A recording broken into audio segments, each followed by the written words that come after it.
Olá, eu sou o professor Evandro Ramos, seu curso Técnica em Segurança do Trabalho. Estamos desenvolvendo juntos aqui a disciplina Análise e Segurança do Trabalho. E nesta aula nós vamos abordar o item 2 do seu material e vamos falar sobre a NR17, principalmente os aspectos principais da NR17, a norma regulamentadora, que trata especificamente sobre ergonomia. Aqui eu quero já te colocar uma ponderação importante para você profissional estudante de técnica de segurança do trabalho, que será um profissional daqui a pouco e estará no mercado de trabalho fazendo suas atividades tanto em uma empresa como um funcionário e até mesmo montando talvez a sua própria empresa em consultoria. A NR17, ela traz requisitos muito importantes para que as empresas tenham que cumprir. Porém, quando abordamos a ergonomia, você já percebeu isso com as aulas anteriores, abordando a ergonomia de maneira mais ampla, a ergonomia de maneira geral, ela é mais ampla do que a própria NR17. Então, dessa forma, nós temos sempre requisitos legais que devem ser o mínimo de cumprimento, que são as normas regulamentadoras, e aí citamos a NR17, mas temos as outras normas também. São requisitos mínimos de cumprimento pelas empresas. Mas as empresas elas podem fazer a mais. E a ergonomia, sim, traz muitos outros conceitos mais amplos e ferramentas mais amplas que a NR17 não trata. Por isso é importante que você faça um curso de capacitação específica na área de ergonomia, na área de consultoria em ergonomia, para realmente poder elaborar uma análise ergonômica do trabalho específica para aquela tarefa, levando em consideração ferramentas específicas, levando em consideração também vários requisitos e referenciais legais importantes utilizados no mundo. Dessa forma, então, muitos profissionais no Brasil ainda fazem uma análise ergonômica do trabalho, vendem e entregam para a empresa, que basicamente é um checklist da NR17. Checklist você já sabe o que é. Simplesmente fez ações que cumprem, atendem o mínimo que está pedindo na NR17. Porém, uma análise ergonômica do trabalho vai levantar requisitos muito mais amplos do que um checklist da NR17, ok? Então, quando você for trabalhar futuramente em uma empresa, requisite que os levantamentos que forem feitos para levantamento de uma análise ergonômica do trabalho siga critérios um pouquinho mais amplos do que a NR17. Ok? E assim nós teremos parâmetros legais que contribuirão para a dinâmica do processo de trabalho naquela empresa e, é claro, também na redução de acidentes e adoecimentos. Nesse sentido, então, quando falamos dos aspectos gerais e os mais importantes, a NR17 ela traz muito detalhamento. Ela é uma norma ampla que traz bastante detalhamento específico e ela cita ainda outras normas para justamente serem linkadas em relação a referenciais importantes, como normas brasileiras também. Nesse sentido, então, sempre quando pensamos em ergonomia no Brasil, pensamos em estação de trabalho, pensamos em ambiente de trabalho, mas nós temos outros aspectos também a verificar, como a qualidade do ar, como a temperatura do ar, como a quantidade de iluminância que tem nesse ambiente para se desenvolver essa tarefa. E é claro, quanto maior a necessidade de atenção em uma tarefa, mais esse ambiente organizacional tem que contribuir. E tudo isso é ergonomia. Nesse sentido, então, a NR17, tratando de ergonomia, ela visa estabelecer parâmetros que permitam a adaptação das condições de trabalho às características psicofisiográficas ou fisiológicas do trabalhador. Então a ergonomia sempre vai pensar em adaptar o trabalho para o trabalhador executar aquela tarefa. Adaptar a máquina, adaptar as tarefas, adaptar o processo de passo a passo de realização de alguma tarefa ou procedimento para justamente trazer um benefício para a empresa de maneira geral e também um benefício para o trabalhador, fazendo com que ele não adoeça e também não se acidente. Dessa forma, então, o checklist da NR17 vai te ajudar muito em requisitos legais em qualquer tipo de segmento.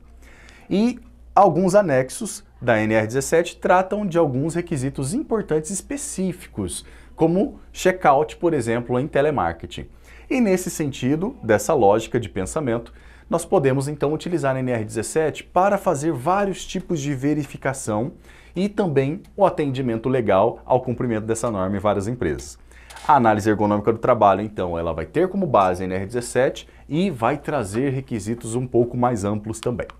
Nesse sentido, o item 17.1.1, ele traz que as condições de trabalho, de maneira em geral, relacionadas à ergonomia, elas incluem os aspectos relacionados a levantamento, transporte, descarga de materiais, leva em consideração também o mobiliário, leva em consideração os equipamentos daquele ambiente de trabalho e a qual os trabalhadores terão também algum tipo de contato, as condições ambientais do posto de trabalho, onde se localiza esse posto de trabalho, as condições de limpeza, de iluminação, de quantidade de ruído, de temperatura que está relacionado nessas condições e também a própria organização do trabalho, a forma de como realizar a tarefa, que é o passo a passo, como falamos nas aulas anteriores, ok?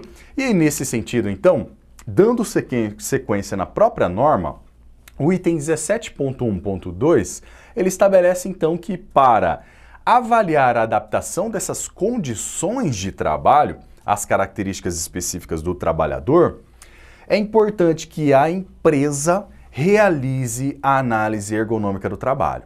Então, fixe que a NR17, ela estabelece como obrigação para que as empresas façam a análise ergonômica do trabalho conforme esse item da própria NR17.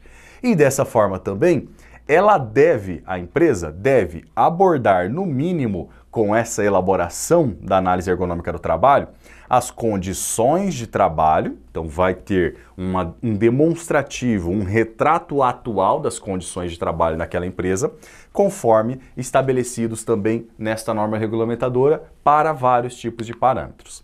Nesse sentido, então, nós temos no item 17.2 o subitem relacionado a levantamento, transporte e descarga individual de materiais, que é a movimentação manual de cargas que a gente comumente fala no ambiente de trabalho. Quando falamos da movimentação de cargas, temos que entender que a sobrecarga de trabalho e a sobrecarga de peso, por exemplo, no corpo, ela vai influenciar em aspectos de saúde e também de adoecimento do trabalhador. Dessa forma, alguns requisitos são muito importantes que devem ser observados e os trabalhadores devem ser treinados para executar de maneira correta, de maneira ergonômica, por exemplo, o levantamento de cargas. Uma coisa, um tipo de sentido, um tipo de situação é a carga estar ao chão, ok? E outro tipo de situação é a carga estando em algum tipo de plataforma elevatória, de mesa, de plataforma, de bancada, ou seja, não estar ao nível do chão. O trabalhador, quando vai executar o levantamento de cargas que estão ao nível do chão, ele vai ter uma necessidade de esforço físico muito maior do que realmente fazer o levante de cargas para o transporte em uma plataforma que esteja em uma bancada, por exemplo, mais alta que o chão. Nesse sentido, então, sempre é importante observar que o trabalhador ele deve estar agachado. Então, ele agachando próximo dessa carga, ele tem que estar com as pernas um pouco abertas, a carga ficará posicionada, ou o corpo do trabalhador ficará posicionado de uma forma em que ele vai abrir as pernas agachando totalmente, próximo à carga, ok? E os braços eles vão estar entre as pernas segurando essa carga. A movimentação para elevar essa carga do chão será feita nas pernas. O esforço físico tem que ser feito nas pernas, ok? Por que isso? Porque se ele fizer um esforço físico com o uso da musculatura da coluna, ele vai fazer um esforço muito importante nas vértebras da coluna. E esse processo vai trazer dano à saúde de maneira repetitiva, de maneira a longo prazo, ok? E pode, às vezes, até mesmo travar a coluna de um trabalhador num primeiro momento, talvez até no primeiro dia de trabalho em uma empresa. Então, esse procedimento ele é bem simples. Ele deve, então, agachar, abraçar, abrir um pouco as pernas, os braços eles vão estar por dentro das pernas, vai segurar essa caixa. ou a carga, se ela tiver algum tipo de suporte lateral para segurar, melhor ainda. Caso não tenha, ele vai segurar diretamente embaixo.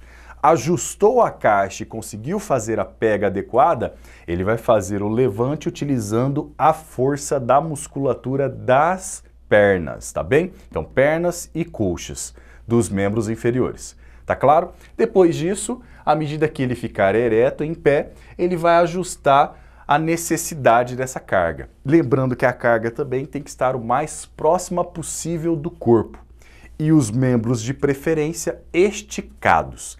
Assim, ele vai utilizar o próprio corpo como um suporte, fazendo com que traga mais para próximo dele a carga, e os membros esticados vão diminuir o esforço físico, que uma vez eu carregando, ou o trabalhador carregando com os braços esticados, ele vai ter menos esforço do que carregar com os braços flexionados, ok? Nesse sentido, então, uma outra observação importante é o próprio alinhamento da coluna, à medida que ele vai fazer o levante dessa carga. Ok? A elevação dessa carga. Então, você consegue observar que a coluna, ela continua ereta na mesma posição. Então, não vai existir um tipo de mobilização diferente desse tipo de processo para elevar cargas manuais por conta dessa sobrecarga na coluna. Essa é a maneira correta, ok? E aqui um exemplo mais dinâmico nesse tipo de sentido. Então, o trabalhador, ele vai se posicionar próximo à caixa, junto mesmo a essa carga, com uma distância bem próxima, equivalente à sua distância dos próprios ombros. Vai agachar próximo a essa caixa, com as pernas entreabertas, os braços por dentro das pernas, segurar e posicionar essa carga ou nas alças ou por baixo dessa carga, e vai fazer literalmente o levante dessa carga utilizando os braços estendidos também para elevar e a musculatura dos membros inferiores, das coxas e das pernas é que vai ser utilizado. E dessa forma continua-se, como você consegue observar, o alinhamento da coluna. Posteriormente, quando ele já estiver em pé, essa carga vai estar próxima do corpo e, obviamente, os braços esticados o máximo possível ou com uma pequena flexão, tá bem? E dessa forma, ele vai conseguir fazer a movimentação, talvez de um lugar para o outro, talvez somente a necessidade de alguma rotação, por exemplo. Dessa forma, então, nós conseguimos observar nessa aula do item 2, principalmente dos aspectos gerais, nessa introdução sobre a movimentação manual de cargas, do item 17.2, essa importância de se fazer um procedimento correto.